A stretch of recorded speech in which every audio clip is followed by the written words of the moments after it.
tema de orar, pero va a variar un aspecto diferente de la oración. Del versículo 9 al 14, Cristo nos va a enseñar algo diferente a lo que ha enseñado sobre el mismo tema. En el primer tema de la oración, el tema general es la necesidad de orar siempre y no desmayar. Y que el secreto de no desmayar al orar, el secreto de la constancia, de ser permanente, de ser persistente, de ser tenaz, es confiar. Ahora, Cristo da un poco un giro y va a enfatizar la misma verdad, pero con un aspecto diferente. A partir del versículo 9, Él hace una comparación y es importante ver los dos personajes que en esta parábola Cristo trae a la escena. Ahora Él está hablando de un publicano y un fariseo. ¿Por qué? Bueno, un poquito de cultura bíblica arrojaría mucha luz a este por qué, o a este porqué, traería el porqué de este porqué. La razón es que un fariseo era la representación de la religiosidad en los tiempos de Cristo, de alguien con mucho apego a lo espiritual, alguien de mucho apego a la ley y alguien que estaba supuesto a ser un líder y un representante de alguien que buscaba el rostro de Dios en oración. De hecho, si usted va a Filipenses capítulo 3, cuando Pablo está haciendo su autobiografía para explicar lo que él era antes y era después, usted podría entender mucho mejor por qué Cristo pone al fariseo al lado del publicano. Por ejemplo, venga Filipenses, vamos a verlo más enfáticamente.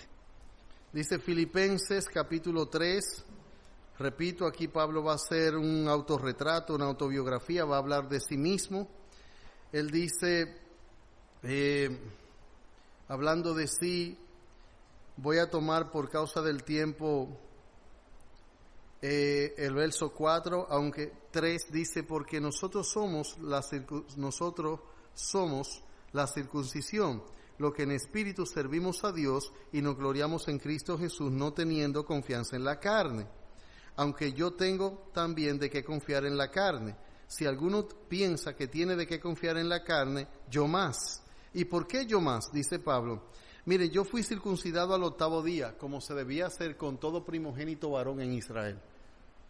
Se debía practicar la circuncisión, parte del rito, que era una tipología de la justificación por la fe. Cuando usted va a Romanos 4 lo explica. Dios le dio la circuncisión a Abraham como una señal de la justificación por la fe. Sigue diciendo Pablo, verso 5, circuncidado al 8º día del linaje de Israel. O sea, yo soy del pueblo escogido de Dios. Ahora, quiero que noten que yo soy de la tribu de Benjamín. Y yo soy hebreo de hebreo. ¿Por qué dice Pablo eso? Porque algunos pudieran haber obtenido la nacionalidad por haberla comprado, pero él tenía nacionalidad ¿de qué? De nacimiento, natural. Ese es el énfasis que él está dando. Yo no soy un judío porque me judaicé. Yo no me judaicé. Yo soy judío, soy hebreo de nacimiento, soy de la tribu de Benjamín.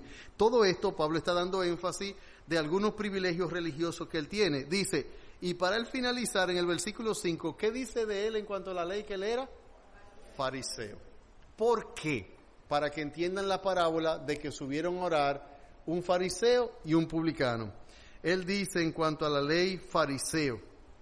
Entonces, él está diciendo con eso, yo pertenezco de los grupos o sectas religiosas en tiempo de Cristo al grupo más celoso de la ley, que eran los fariseos.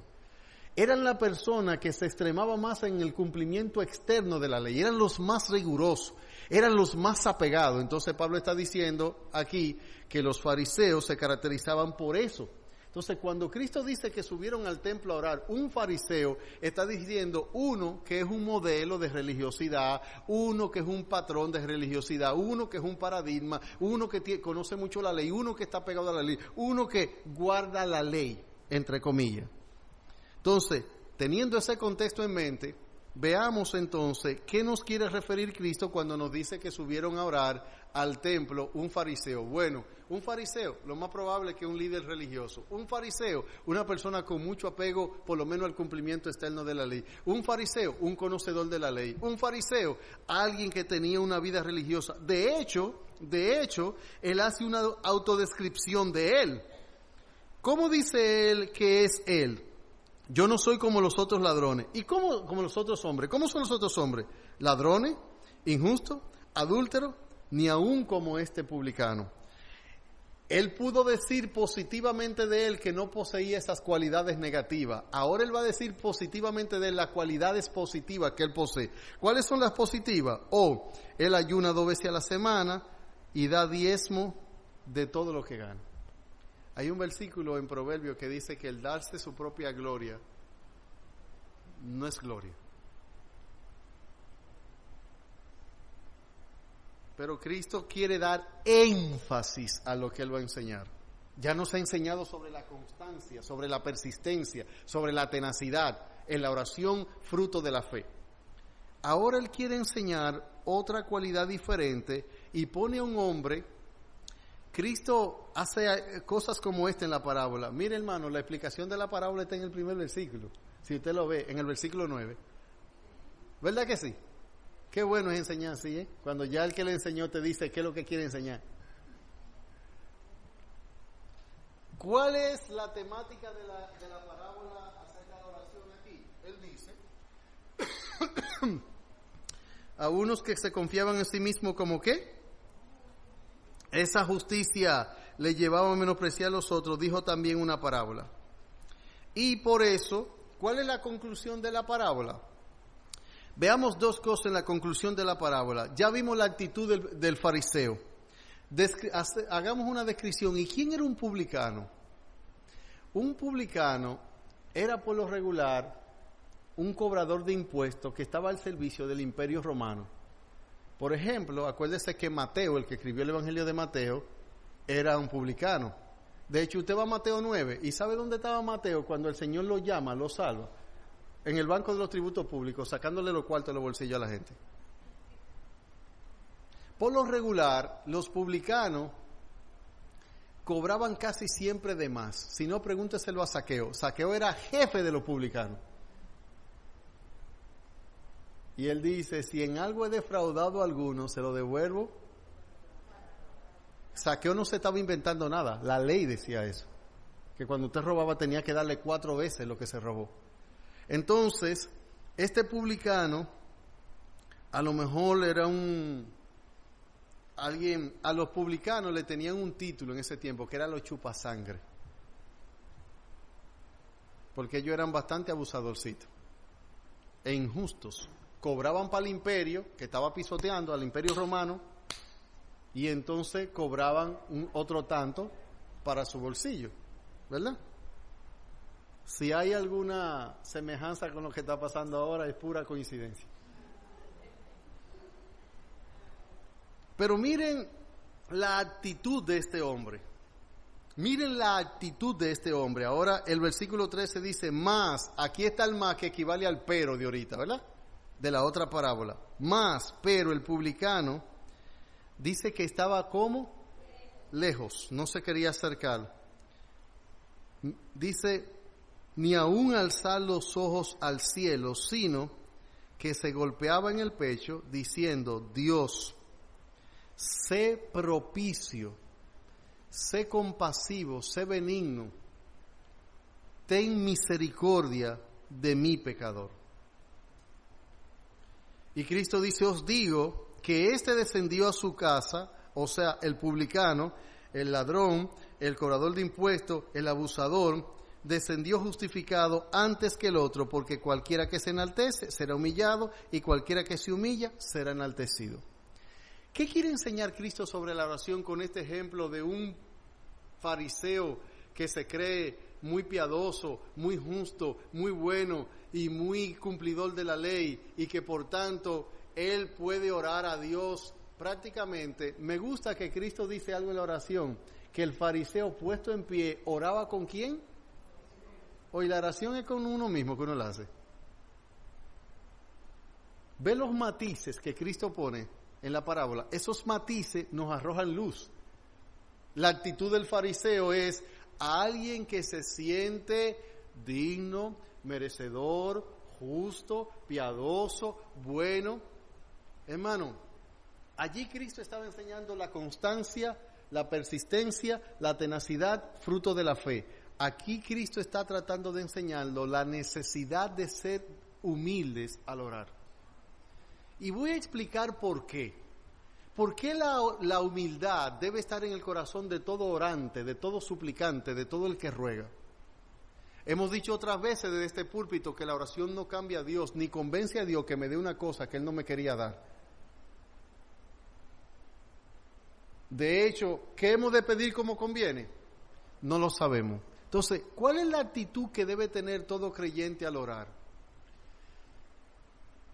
Pablo explica esto mucho y lo usa mucho esto, pero Cristo es un ejemplo de todo lo que Él enseñó. Yo no conozco a alguien que mostrara más humildad al orar que Cristo, sobre todo cuando Él está orando en Getsemaní. Y miren por qué. No solo porque Cristo usó la expresión, mas no se haga como yo quiero, sino hágase tu voluntad. Hermano, usted le ha pedido a alguien que le conceda algo y ese algo que usted está pidiendo es que le salve la vida. Usted convencer a alguien que le conceda salvar su vida, no morir, porque cuando Cristo estaba orando en Getsemaní, Él dijo, si es posible, pasa de mí esta copa sin que yo la beba. Busque Hebreos 5:8 para que vea el corazón de la oración de Cristo en Getsemaní.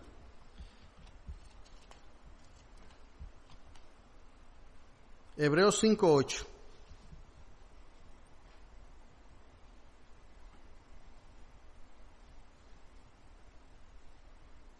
5:7. Cristo, en los días de su carne, ofreciendo, ¿qué cosa? Y súplica. Hermano, ¿cuándo usted ruega al pedir algo o suplica al pedir algo?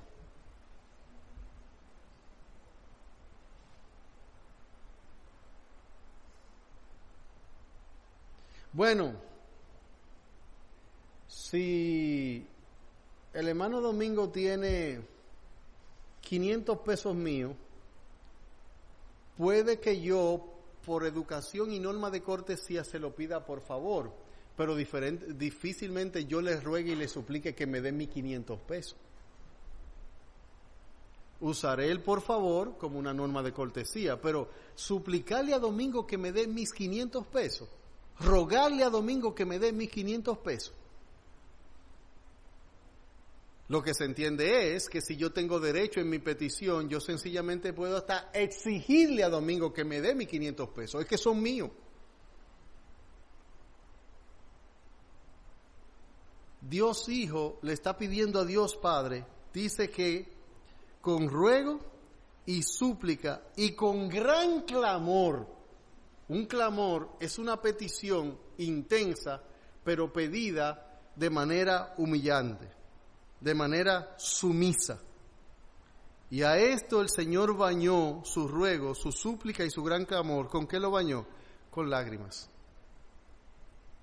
Hermano, la humildad debe ser parte esencial al orar. La humildad debe ser parte sustancial al orar. La actitud de sumisión que nosotros tenemos que tener al orar es, Señor, hermano, mire, no vaya al trono de la gracia a tratar de convencer a Dios de que le dé cosas que Dios no le quiere dar a usted, o de cambiar al corazón de Dios. Una actitud que debemos tener es, Señor, yo te pido, yo te ruego, yo te suplico, yo te imploro que me dé tal cosa, pero no se haga como yo quiero. La humildad es una condición sine qua non, necesaria e imprescindible en el corazón del que eleva una oración.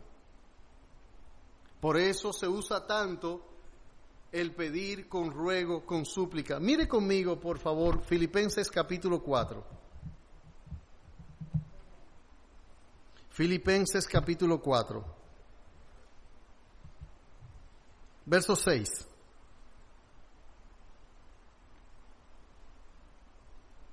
Dice,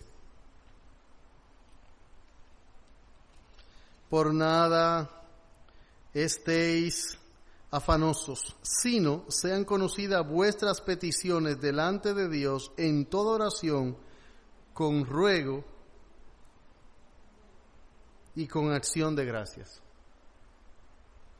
Es muy difícil combinar súplica con agradecimiento. O no es muy difícil, no es muy frecuente, no es muy común hacerlo. Pero ¿cómo nos manda Dios, nos manda a orar, pedir? ¿Con qué? Con ruego. Esto implica dos cosas. Número uno, que lo que yo estoy pidiendo, yo no soy digno de recibirlo.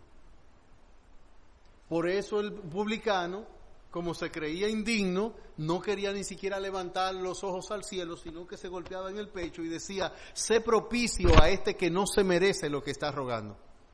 Mientras que el fariseo sí se creía digno. ¿Por qué? Yo no soy como los otros ladrones, yo como los otros hombres, no soy ladrón, no soy adúltero, no engaño. Por el contrario, doy diezmo de todo lo que gano, ayuno 2 veces a la semana. O sea, en mí hay mérito suficiente para que tú me contestes. El publicano se creía ciertamente indigno. Hermano, ten cuidado de creer que tú y yo podemos exigirle a Dios que nos dé lo que nosotros pedimos como si nosotros tenemos méritos delante de Él para que Él nos conceda nuestras peticiones. De hecho, la actitud de humildad y sumisión es importante porque, ¿sabe algo interesante que pasa en Filipenses 4? Yo no sé si usted ha observado eso. El Señor dice en el versículo 7, y la paz de Dios que sobrepasa todo entendimiento, guardará vuestros corazones y vuestros pensamientos en Cristo Jesús. Aquí, en contra del afán, se nos promete paz, pero no se promete paz porque se quite el motivo que nos está preocupando. De hecho, Dios nos da paz cuando nosotros oramos a Él con acción de gracia. ¿Cuándo yo doy gracia? Cuando me siento agradecido. ¿Cuándo debo sentirme agradecido? ¿Cuando Dios contesta la oración? No. De hecho, nuestra actitud debe ser de agradecimiento, aún Dios no haya contestado nuestra oración, aún Dios no haya quitado el problema. Y por eso es la importancia de orar en sumisión y en humildad. Pablo le dijo a Dios 3 veces, Señor, sáname una enfermedad. Y el Señor dijo, no te voy a sanar, bástate mi gracia. Que te sea suficiente mi bondad, mi favor. Si usted ve, la Biblia insiste mucho que oremos con 2 cosas, con súplica y con ruego. En otras palabras, con una actitud de humildad. Mire finalmente esto mismo en Efesios 6:18. Efesios 6:18. Le hemos hablado de los 4 todos de la oración. En una vigilia de esto lo destacamos. 6:18 de Efesios dice, orando en todo tiempo, el primer todo. Con toda oración, ¿y qué añade? Súplica. Hermano, usted no vaya ante Dios a exigirle, a pedirle, Señor, es que tú tienes que cambiar a mi esposo. Yo me voy a glorificar en tu esposo así como está por un tiempo. Velando en ello con toda perseverancia. ¿Y qué repite otra vez? ¿Y qué repite? Perseverancia y súplica. Súplica es ruego. Es implorar, es llorar, es rogar. Una actitud que debe estar en nosotros al orar es la súplica. La súplica es que oramos con un corazón humillado. Hay 2 ejemplos, uno en el Antiguo Testamento y otro en el Nuevo. El de Nuevo lo cité, que es por excelencia, Cristo en Getsemaní. Dice que estando en agonía oraba más intensamente y le rogaba, Padre, si es posible, pasa de mí esta copa sin que yo la beba. Pero aquí se ve entonces la humillación, mas no se haga como yo quiero, hágase tu voluntad. La otra persona que es ejemplo de orar con súplica, no creyéndonos dignos de recibir nada, sino de buscar el favor de Dios, es Jacob. Nosotros citamos y atacantamos mucho que Jacob le dijo al ángel, si no me bendice, no te vas. Y dice el relato de Génesis que Jacob se aferró al ángel de tal manera que el ángel, para apartarlo de él, tuvo que tocarle el encaje del muslo, y cuando él cogió, ahí el ángel se va. Pareciera ser que Jacob venció al ángel. ¿Por qué? Por la fuerza. Pero ¿sabe qué? Escritura explicando escritura nos enseña que no es así. Venga Oseas 12.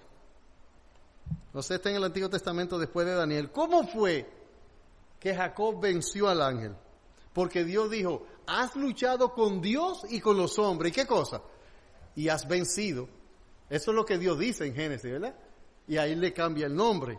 Ahora, ¿cuáles fueron las almas, la estrategia o la fuerza que usó Jacob para luchar con Dios y con los hombres? Y le dijo al ángel, y no te suelto si no me bendice. ¿Cuál fue el alma que usó Jacob? Dice por Oseas, capítulo 12, verso 2, voy a leer.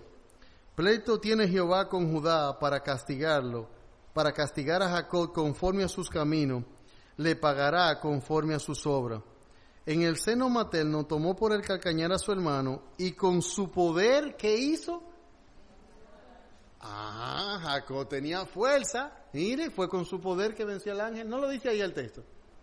No lo dice. Dice que con su poder venció al ángel. Y el Señor dijo en Génesis, has luchado con Dios y con los hombres. ¿Y qué cosa? Y has vencido. La pregunta es, ¿de dónde le venía la fuerza a Jacob? ¿Cuál fue su poder? Verso 4. Venció al ángel y prevaleció. Lloró y le rogó. ¿Usted ve? ¿En qué consistía el poder de Jacob entonces? Por favor, bendíceme, te suplico, bendíceme. Dice que allí le lloró, le rogó, dice él, y le rogó, en Betel le halló, y allí habló con nosotros. Pero cuando usted se queda hasta el 3, dice, con su poder venció al ángel. Y cuando usted recuerda que Jacob se aferró duro al ángel, usted dice, wow, fue con la fuerza. El ángel se vio tan apurado que realmente el lloro que tenía el hombre gritando. Así debe ser nuestra oración. Súplica y ruego. Y de Cristo se dice, ¿verdad? Ofreciendo gran clamor y lágrima al que le podía librar de la muerte, fue oído a causa de su temor reverente. Así que nuestras fuerzas, en este caso, son nuestra debilidad. Nuestra fuerza es nuestro llanto. Nuestra fuerza es nuestro ruego. Nuestra fuerza es nuestra súplica. Nuestra fuerza es nuestro clamor. Nuestra fuerza es nuestra sumisión. Nuestra fuerza es nuestra humillación. Debemos ser persistentes en fe al orar y debemos orar con humildad. No tratemos de cambiar a Dios. Dios no tiene nada que cambiar. Y si aún Dios quiere que una situación que nos duele, nos aflige, permanezca, cuando nosotros oramos correctamente, ¿qué es lo que hace el Señor? Mira lo que enseña Lucas 22:23. Lucas 22:23. Dice Lucas 22:23. No, deme un segundito. Dice 22. Es al revés. Déjeme ver. Es Lucas 23. No. Ok, mire el 22:43. En el 22:42, él dice, Padre, si quieres, pasa de mí esta copa, pero no se haga mi voluntad, sino la tuya. ¿Cuál es la respuesta de Dios ante la sumisión del Hijo, del Padre? Se le apareció un ángel del cielo para fortalecerle.